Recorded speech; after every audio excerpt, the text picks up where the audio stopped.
దాన్ని నమ్మించడానికి మాట వరుసకి మాట్లాడినా అని అడిగితే ఇది నిజంగానే మాట్లాడమంటుందేంటి? ఆ రామచంద్రకి ఇందు మీద ఎంత కోపం ఉన్నా స్వయంగా నేనే అడిగానని నాకేం అభ్యంతరం లేదు, తనని క్షమించేయచ్చు అని అనుకున్నాడంటే నేను అనుకున్న కథ మొత్తం అడ్డం తిరుగుతుంది. హలో అత్తయ్య. మధు, హలో హలో మధు, నీ వాయిస్ సరిగ్గా వినిపించట్లేదమ్మా. Hello hello. అత్త, నాకిక్కడ సిగ్నల్స్ ఉన్నాయి, నాకు వినిపిస్తుంది. మీకు వినపడుతుందా? ఇప్పుడు వినిపిస్తోంది, చెప్పమ్మా.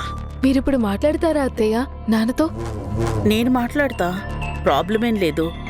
కానీ మీ అక్క మీదున్న కోపంతో ఖచ్చితంగా కుదరదు అని నాతోనూ అంటే ఇక మీ నాన్న ఆ తర్వాత పంతం కోసమైనా ఇందుని క్షమించడేమో అనిపిస్తోంది. కరెక్టే అత్తయ్య, నాన్నకి అక్క విషయంలో పంతం ఎక్కువ. మీరు అడగద్దు, మీరు హర్ట్ అవ్వడం నాకిష్టం లేదు. నేను హర్ట్ అవ్వడం గురించి కాదమ్మా, ఇందు గురించే నా ఆలోచనంతా. అత్తయ్య, ఓ పని చేద్దామా? మావయ్య నాన్న క్లోజ్ ఫ్రెండ్స్ కదా, మావయ్య చెప్తే నాన్న తప్పకుండా వింటారనిపిస్తుంది. వద్దమ్మా, ఆయనొద్దు. మధు, మీ నాన్నగారిది మీ మావయ్య గారిది ఇప్పటి స్నేహం కాదు, చిన్ననాటి స్నేహం. ఇందు విషయంలో మీ నాన్న ఆయనతో కూడా కఠినంగా మాట్లాడారు అంటే మీ మావయ్య బాగా హర్ట్ అవుతారు. వాళ్ళిద్దరి ఫ్రెండ్షిప్ దెబ్బతింటుంది. ఆ మాట కూడా నిజమే అత్తయ్య. నాన్నకి మావయ్య ఫ్రెండ్షిప్ చాలా ముఖ్యం, అది ఏ కారణంతోనూ దెబ్బతినకూడదు. ఇందుని 16 రోజుల పండగకు వచ్చేలా చేయడానికి ఏదో ఒక మార్గం దొరక్కపోదు మధు. ఆలోచించు, ఎలాగోలాగా ఇందుని రప్పించు. ప్రయత్నిస్తానత్తయ్య. బాయ్ అమ్మా. బాయ్ అత్తయ్య.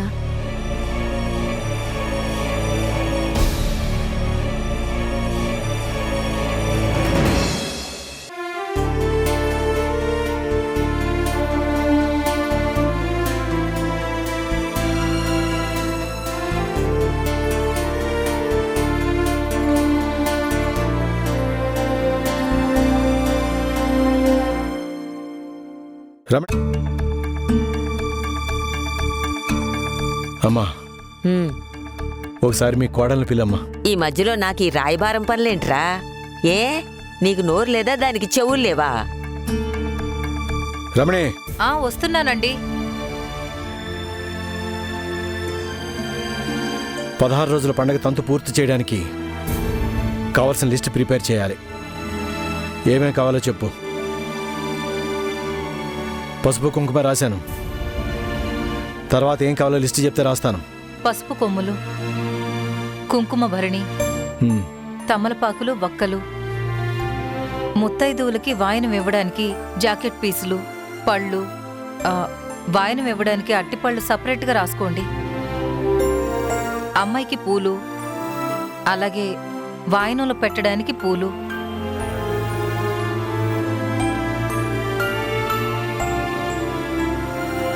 అంతేనండి. అన్నీ వచ్చేసినట్టేనా? మళ్ళీ ఒకసారి గుర్తు చేసుకొని ఏదైనా మర్చిపోయి ఉంటే చెప్పు. గుర్తు చేసుకోవాల్సిన అవసరం ఏమీ లేదు, అన్నీ గుర్తున్నాయి. మీకు గుర్తు చేయాల్సిన మాట ఒకటుంది. ఏంటది? గొడవ పడేట్లయితే నేనా ప్రస్తావనే తీసుకురాను, కానీ తనని పిలవాల్సిందే. గంటకు ఒకసారి పూటకోసారి చెప్పినంత మాత్రాన నా మనసు మారిపోతుందని కూడా ఒట్టి భ్రమ. మీరనుకున్నట్టు కన్నవాళ్లకి ఈ ఇంటికి ద్రోహం తలపెట్టిన వాళ్ళని పిలిచి క్షమించడం కానీ ఈ తంతు జరిపించడం కానీ ఎట్టి పరిస్థితుల్లోనూ జరగదు. రే రామచంద్ర, నీకు పుణ్యం ఉంటుందిరా. ఈ ఒక్క విషయంలో దాన్ని క్షమించేసి వదిలేరా, ఆ తర్వాత దాని బతికేదో అది బతుకుతుంది. అమ్మా, దయచేసి ఈ విషయంలో నన్ను బలవంతం పెట్టకండి. ఇప్పటికే చెప్పి చెప్పి నాకే విసుగొచ్చేస్తుంది. అస్తమాను ఆవిడ గారి ప్రస్తావన తీసుకొచ్చి నన్ను బాధ పెట్టొద్దు. ఇందుని క్షమించి ఇంటికి తీసుకొచ్చి తంతు చేయకపోతే మధు కూడా ఈ తంతు చేసుకోనంటుంది. ఆ విషయం మీతోనే చెప్పి వెళ్ళింది. మీరా విషయం మర్చిపోయినట్టున్నారు. నా బిడ్డకి ఎలా చెప్పుకోవాలో, నా బిడ్డని ఇక్కడికి ఎలా తీసుకురావాలో నాకు బాగా తెలుసు. అల్లుడి గారికి నా బిడ్డకి ఏ లోటు కలగకుండా, ఎలాంటి ఇబ్బంది తలెత్తకుండా ఈ తంతు సంతోషంగా జరగాలి. మధ్యలో అనవసరమైన ప్రస్తావనలన్నీ తీసుకురాకండి.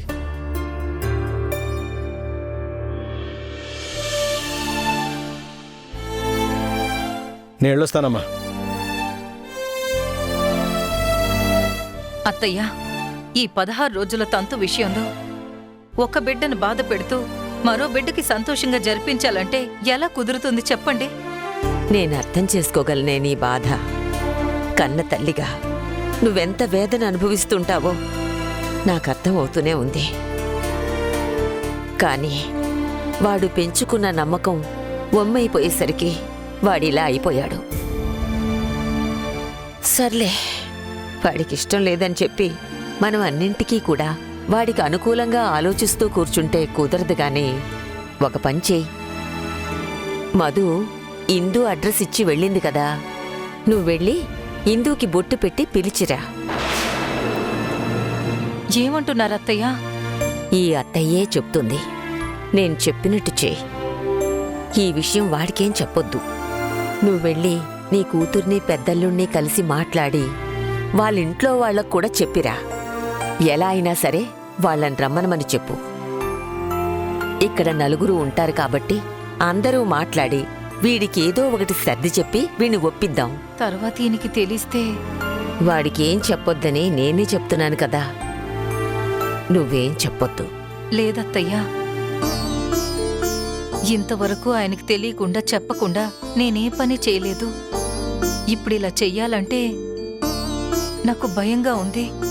నిజమే, భర్తకి తెలియకుండా ఒక పని చెయ్యాలంటే ఏ భార్యకైనా ఇబ్బందిగానే ఉంటుంది. కానీ కన్న బిడ్డ కోసమే కదా ఇలా చెయ్యాలనుకుంటున్నాం. కన్న తండ్రిని కన్న బిడ్డని కలపడానికే కదా ఇలా చేస్తున్నాం. ఇద్దరు బిడ్డలకి సమన్యాయం చెయ్యాలనేదే కదా మన తాపత్రయం. నువ్వేం ఆలోచించకు రమణి, ఇది నీ నిర్ణయం కాదు కదా. వెళ్ళి నీ కూతుర్ని పిలిచిరా. వెళ్ళిరాపో. రమణి, నువ్వింకేం ఆలోచించకు అని చెప్తున్నాను కదా, వెళ్ళి పిలిచిరాపో. వచ్చాక వాడికి ఎలా సర్ది చెప్పాలో, ఎవరి చేత చెప్పి ఒప్పించాలో నాకు బాగా తెలుసు. నువ్వెళ్ళు.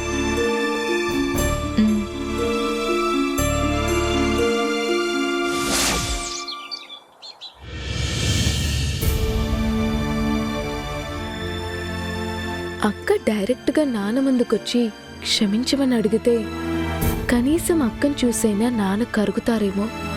ప్రస్తుతానికి అది తప్ప వేరే మార్గం కనిపించడం లేదు. వెళ్ళ అక్కని కలిసి తన్ని ఒప్పించాలి.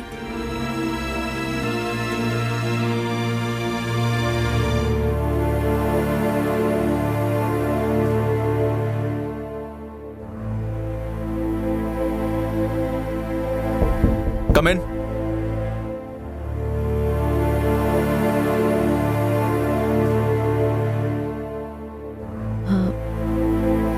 నాకు హాఫ్ డే పర్మిషన్ కావాలి. Half day పర్మిషనా?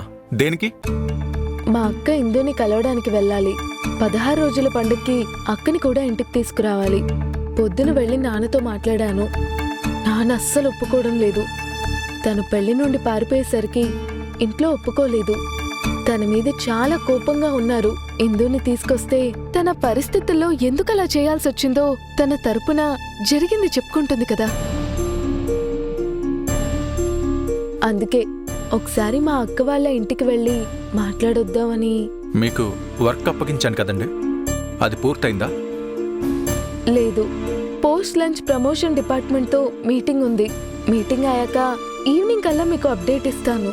మీరు జాబ్లో జాయిన్ అయ్యి ఇది ఎన్నో రోజండి? Second day. సెకండ్ డేనే పర్సనల్ పనులు పెట్టుకుని హాఫ్ డే పర్మిషన్ అడగడం కరెక్ట్ కాదండి. సారీ, కాస్త అర్జెంట్ అని. అంటే మధ్యాహ్నం వరకు వర్క్ కూడా లేదు. వర్క్ లేదని చెప్పకండి. మధ్యాహ్నం మీకు మీటింగ్ ఉందంటే దానికి ప్రిపేర్ అవ్వాలి కదా. పైగా ఈ జాబ్ కొత్త, అసలేం ప్రిపరేషన్ లేకుండా మీటింగ్కి ఎలా అటెండ్ అవుతారు? తప్పు కదండి. ప్రొఫెషనల్గా ఉండాలి, జాబ్ని సీరియస్గా తీసుకోవాలి. అవును, మీరేం చేస్తున్నారు ఇక్కడ? మీకు కాఫీ తెచ్చాను. లోపలికి వచ్చే ముందు పర్మిషన్ అడిగారా? అంటే అది డిసిప్లిన్ ఇంపార్టెంట్. ఏ పని చేసినా అందులో డిసిప్లిన్ ఉండాలి, పంక్చువాలిటీ ఉండాలి. ఇంకొకసారి పర్మిషన్ లేకుండా లోపలికి రాకండి. అలాగే అల్లుడు. అల్లుడు ఇంటి దగ్గర, ఆఫీస్లో call me sir. Okay sir. Coffee ఇచ్చారుగా, ఇక దయచేయండి. Yes sir. చూడండి, మీరు ఈ జాబ్కి కొత్త కాబట్టి చెప్తున్నాను. పర్సనల్ ఇష్యూస్తో ఆఫీస్లో అడుగు పెట్టకండి. ఆఫీస్లో గడిపే ప్రతి క్షణం ఆఫీస్ వర్క్ గురించే ఉండాలి తప్ప పర్సనల్ వర్క్కి కాదండి. మీరు ఉపయోగపడతారనే కదండి జాబ్ ఇచ్చాం. ఇలా టేక్ ఇట్ ఫర్ గ్రాంటెడ్గా బిహేవ్ చేయడం కరెక్ట్ కాదండి. మీ పర్సనల్ ఇష్యూస్ మీద కాకుండా పని మీద దృష్టి పెట్టండి. మీరు చెప్పాల్సిందేమైనా ఉందా? ఏం లేదు సార్, థ్యాంక్ యూ.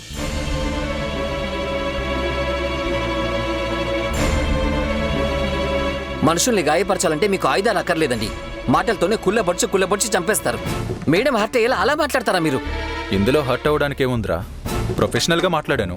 ప్రొఫెషనల్గా మాట్లాడడం కాదు, ప్రొఫెషనల్ కిల్లర్గా మాట్లాడారు. మేడం పర్సనల్ స్పేస్ తీసుకుని మాట్లాడితే మీరు ప్రొఫెషనల్గా దెప్పిపొడిచి మాట్లాడతారా? నేనేం దెప్పి పొడిచి మాట్లాడలేదు. ఆఫీస్లో ఎలా నడుచుకోవాలో, పనిని ఎంత సీరియస్గా తీసుకోవాలో అని చెప్పాను. చాలండి మీ నాటకాలు. మీ భయం నాకు తెలుసు. మధు గారు ఇందు గారిని కలిస్తే తను పారిపోవడానికి ప్రొవోక్ చేసింది, బెదిరించి వెళ్ళేలా చేసింది మీరే అన్న నిజం చెప్పేస్తుందని మీరు భయపడుతున్నారు. అందుకే మేడంతో అలా బిహేవ్ చేసి వెళ్ళనివ్వకుండా ఆపారు. ఇలా ఎంతకాలం ఆపుతారు? రే, చాలా ఆపు. నువ్వేంట్రా ఆఫీస్లో పర్సనల్ విషయాలు మాట్లాడుతున్నావు? మీలా అనుకూల సూత్రాలు పాటించడం మా వల్ల కాదండి. మీకు అవసరమైతే మాట్లాడొచ్చు, మాకు అవసరమైతే మాట్లాడొద్దు. అదేం కుదరదు. పాప మేడంని ఎంత హర్ట్ చేశారండి. రే, ఎక్కడికి వెళ్తున్నావు? ఆగు. నేను ఆగను. రే, చెప్పేది వినరా. ఎక్కడికి వెళ్తున్నావు? ఏంటో చెప్పండి. ఎక్కడికి వెళ్తున్నావు? నాకు స్ట్రెస్ ఎక్కువైతే బ్లాడర్ ఫుల్ అయిపోద్ది, వెళ్తున్నాను. వెళ్ళ. నీ వల్లే అంతా.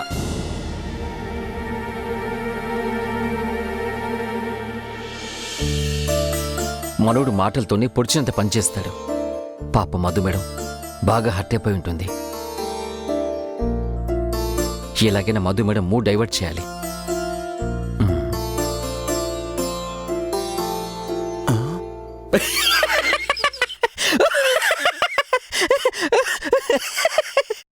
మేడం, ఈ జోక్ విన్నారా? చీమ ఏనుగు దాగుడుమూతలు ఆడుతున్నాయంట. చీమ ఎట్టి పరిస్థితుల్లో దొరకకూడదని ఒక గుళ్ళోకెళ్ళి దాక్కుందంట. అంత చిన్న చీమని ఏనుగు చాలా సులభంగా పట్టేసింది. ఎలాగంటారు? నాకు తెలుసు మీరు చెప్పలేరండి. చీమ గుడికెళ్లే ముందు బయట చెప్పులు వదిలేసి వెళ్ళిందట.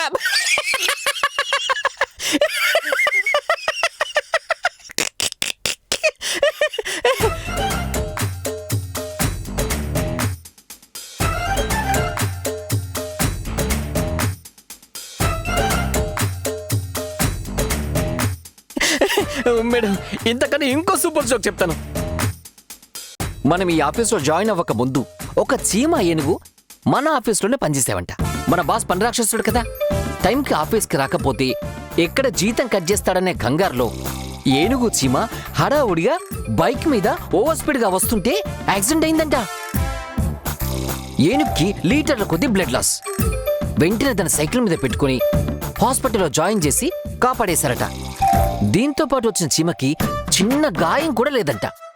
ఆ ఏనుగుని పరామర్శించడానికి ఫ్రూట్స్ తీసుకుని చీమ హాస్పిటల్కి వెళ్ళిందంట. అది వెళ్ళగానే ఏనుగు చెవిలో చీమ ఒక మాట అందంట. అది వినగానే ఏనుగుకి షాక్తో హార్ట్అటాక్ వచ్చిందట. ఏనుగు చెవిలో చీమ ఏం చెప్పిందంటారు? నాకు తెలుసు, ఇది కూడా మీరు చెప్పలేరని. ఏనుగు చెవిలో చీమ అందంట, నేనే గనక రక్తదానం చేయకపోతే నువ్వు బతికేదానివే కాదు అని.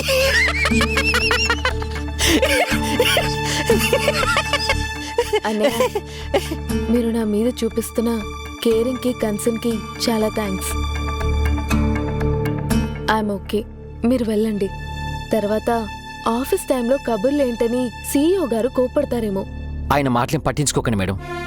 అవన్నీ ఒట్టి తాటాకు చప్పుళ్ళు, ఊరికే సౌండ్ చేస్తారు అంతే. ఎంత పట్టించుకోకూడదన్నా మొహం మీద కొట్టినట్టు మాట్లాడిన మాటలు మర్చిపోలేం కదన్నయ్య. ఆయన మాటలంతా సీరియస్గా తీసుకోకండి మేడం. పని విషయంలో ఆయన అంతే. మీతోనే కాదు, మిగిలిన స్టాఫ్తోనూ అలాగే అగ్రెసివ్గా సీరియస్గానే ఉంటారు. నన్నైతే కొట్టినంత పనిచేస్తారు. అంతెందుకు మేడం, ఒక్కోసారి అయితే పెద్ద బాస్ మీద కూడా సీరియస్ అయిపోతుంటారు. పనిలో ఉన్నప్పుడు అటువైపు ఉన్నది ఎవరు అనేది ఆయన దృష్టిలో ఉండదు మేడం. అలా వర్క్ టెన్షన్లో మాట్లాడతారు తప్ప మిమ్మల్ని అనాలని కాదు మేడం. మీరేం పట్టించుకోదు మేడం. పర్లేదులే అన్నయ్య, నాకు అలవాటు లేదు కదా, ఇక నుంచి అలవాటు చేసుకుంటాను. ఒక్క ముక్క వినిపించట్లేదు. వాళ్ళు కనిపించకపోయినా ఈ బాధ ఉండేది కాదు.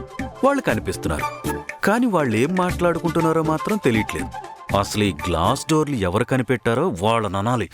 మేడం, ఈ విషయంలో మీ మధ్య దూరం పెరగకూడదు. కొత్తగా పెళ్ళైన జంట మీరు హ్యాపీగా ఉండండి.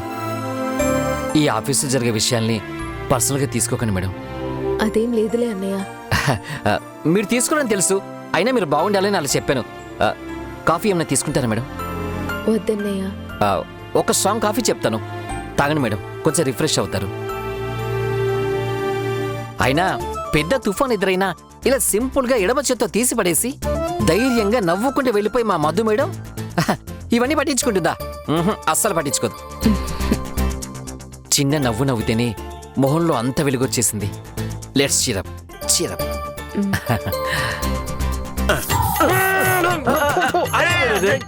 అయ్యో, నువ్వేంటి రోధర్ సడన్ గా ఇలా అడ్డం దూరావు? ఏయ్, నన్ను పేరు పెట్టి పిలుస్తావా? పైగా నా మొహం మీద స్ప్రే చేస్తావా? మర్యాదగా క్లీన్ చెయ్యి. కదలకుండా ఉండు రోధర్, నీ మొహం కూడా అద్దంలా తలతలా మెరిసిపోయేలా చేస్తాను. ఏం చేస్తావు నువ్వు? ఇలా రా. బుద్ధి జ్ఞానం వద్దా నీకు? అద్దం తుడిచే ఈ క్లాత్తో నా మొహం తుడుస్తావా? నీ మొహం కూడా అద్దంలానే ఉంది రోధర్. మరి అంత అందంగా ఉన్నానా నేను? ఆ పోనీలి, నువ్వైనా గుర్తించావు. అవును, లోపలేంటి మదమ్మ సీరియస్ గా ఉన్నట్టున్నారు? నువ్వు ఇక్కడికి ఏం పని చేయడానికి వచ్చావు? ఏముంది, కాఫీలు టీలు మోయడమే కదా నా పని. ఆ పని వదిలేసి ఈ కూపిలాగే పనులేంటి? ఇది మరీ బాగుంది. నేనెక్కడ ఏ పని చేస్తున్నా నా కూతురు లాంటి మదమ్మ బాధపడుతుంటే తెలుసుకోవాలని ఉండదా చెప్పు? తండ్రి వయసు వచ్చేసింది గాని ఇంకా పెళ్లి పెటకులు మాత్రం లేవు. నీకు మాత్రం అయిందా? హలో, పెళ్లి చేసుకునే వాళ్ళు లేక కాదు, చేసుకునే టైం లేక చేసుకోలేదు. చూస్తూ ఉండు, నెల తిరిగే లోపు పెళ్లి చేసుకుని చూపిస్తా. అది కూడా చూద్దాం. చూస్తావు, నా పెళ్లి నువ్వు ఖచ్చితంగా చూస్తావు. కానీ నీ పెళ్ళే కష్టం. సర్లే, వెళ్ళి స్ట్రాంగ్గా 2 కాఫీలు పట్టురా. నాకొకటి, మధు మేడకి ఒకటి. నీకు కూడా నేనే కాఫీ తేవాలా? నీకు కూడా అంటే ఏంటి అర్థం? నేను నీకు పట్టుకురాను. మన ఇద్దరం కలిసి మందేశం, మర్చిపోయావా? అది ఆఫీస్ బయట, ఆఫీస్లో కాదు. ఆఫీస్ టైం అయిపోయాక కావాలంటే మందేద్దాం, కానీ ఇక్కడ ఎవరి పనులు వాళ్ళే చేయాలి. వెళ్ళి కాఫీలు పట్టురా. నేను తీసుకురాను.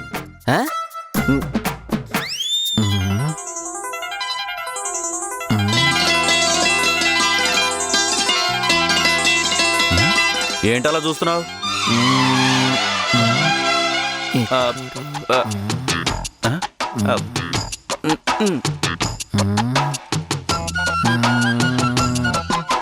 ఈ మొహాన్ని ఎక్కడో చూసినట్టుంది. నాదో ముష్టి మొహం. చాలా సిగ్నల్స్ లో నాలాంటి ముష్టి మొహాలు కనిపిస్తూనే ఉంటాయి. అదేం పట్టించుకోవద్దు నువ్వు. నీది ముష్టి మొహమే, కానీ ఈ ముష్టి మొహాన్ని సిగ్నల్స్ లో కాకుండా ఇంకెక్కడో చూశాను. ఎక్కడ చూశాను? కాఫీ అడిగావు కదా, ఇప్పుడే తీసుకొస్తా. స్ట్రాంగ్ గా తీసుకొస్తా. ఎక్కడో చూశానే. ఆ నికృష్టుడి మైండ్లో నుంచి నా ముసలి గెటప్పు చెరిగిపోనట్టుంది. ఎక్కడో చూశానని చావు కొట్టేస్తున్నాడు. వీడికి గనక స్పష్టంగా గుర్తుకొచ్చేస్తే చచ్చేలా ఉన్నాను. లాభం లేదు. కాఫీలో లూజ్ మోషన్ టాబ్లెట్స్ కల్పించేయాలి. దెబ్బకు వారం రోజులు బాత్రూంలోనే పడుంటాడు. హలో, ఏం జరుగుతోందిరా అక్కడ? నా తద్దినం జరుగుతుంది. ఏం జరుగుతుందని అడిగితే ఏం చెప్పాలి? ఇప్పటి వరకు 50 గ్రీన్ టీలు, 15 బ్లాక్ కాఫీలు, 20 జింజర్ టీలు, 5 బ్లాక్ టీలు 25 నార్మల్ టీలు, ఒకడైతే గ్లాస్ పాలని ఇప్పటికీ 10 లీటర్ల పాలు తాగాడు. వాడి కోసం ప్రత్యేకంగా గేదెను కొనాలి ఇప్పుడు. కాఫీ షాపులో కూడా లేని వెరైటీలన్నీ ఇక్కడ పెట్టి నన్ను చావగొట్టేస్తున్నారు. చివరికి ఆ రూతరగాడు రేయ్ ఆపు. నేను అడుగుతోంది నువ్వు అక్కడ చేసే చాకిరీ గురించి కాదు, నందు మధుల మధ్య ఏం జరుగుతోందా అని. చెప్పుకోవడానికి అంత గొప్పగా ఏం జరగలేదు ఇక్కడ. ఇందాకిద్దరు నందు ఛాంబర్లో ఉంటే టీ తీసుకుని పానకంలో పుడకలా వెళ్ళాను. మధు వాళ్ళ సిస్టర్ ఇందూని కలవడానికి హాఫ్ డే లీవ్ అడిగితే ఆ పని రాక్షసుడు నందు అప్పగించిన పని ఏమైంది? జాబులో జాయిన్ అయిన 2వ రోజే హాఫ్ డే పర్మిషన్ అడగడం ఏంటి? పర్సనల్ పనులు ఆఫీస్ అవర్స్ లో పెట్టుకోకు, పూర్తి టైం పనికే కేటాయించాలని పర్మిషన్ ఇవ్వలేదు. మరి ఇదెందుకు చెప్పలేదు నాకు? ఆ? ఏదైనా కొంపలు మునిగే విషయాలుంటే చెప్పాలి గాని ఇందులో పెద్ద విషయం ఏముంది? అక్కడ జరిగేది అణువణువు నాకు తెలియాలి. దేన్ని చిన్న విషయం అనుకోకు. ఉమ్, వాళ్ళిద్దరి మధ్య ఏ చిన్న విషయమైనా వెంటనే నాకు అప్డేట్ చెయ్యి, అర్థమైందా? ఆ, ఏదో కొద్దిగా అర్థమవుతుంది. రేయ్, తిక్క వేషాలేయకుండా సీరియస్గా ఉండు. ఇక చూస్తావుగా ఎంత సీరియస్గా ఉంటాను. ఫోన్ పెట్టరా తింగర్ వెధవా. ఆ? ఫోన్ పెట్టరా తింగర బెదవా? హ, బాగుంది. ఏ బాబు, ఉమ్, కాఫీ చెప్పి అరగంట అయింది, త్వరగా తీసుకురా. గుమ్మగుమ్మలాడాలి. గుమ్మగుమ్మలా తెస్తా. కాఫీలో పెనాయిల్ పోసి తెస్తా, గుమ్మగుమ్మలాడుద్ది. రేపు ఈ తంతు జరిగిపోతే మిగతా తంతు జరిపించేద్దామని సిద్ధాంతం కలిసి వస్తున్నాను. రేపు రాత్రికి మంచి ముహూర్తం ఉందని టైం అది రాసిచ్చారు. హలో. నేను ఎస్ సార్, మీరే సార్. చెప్పండి సార్. అన్నిసార్లు సార్ అవసరం లేదేమో. మీరు మాకు సార్ కదా సార్. ఎన్నిసార్లు సార్ అన్నా తప్పేం కాదు సార్, కరెక్టే సార్. మీకు మాటిస్తున్నాను, మీరు చెప్తున్న ఆ మనిషి ఇంటి గడప తొక్కదు. పుట్టింటి నుంచి కన్న తల్లిగా వచ్చి బొట్టు పెట్టి ఆహ్వానిస్తున్నాను. నువ్వు వచ్చి తీరాలి.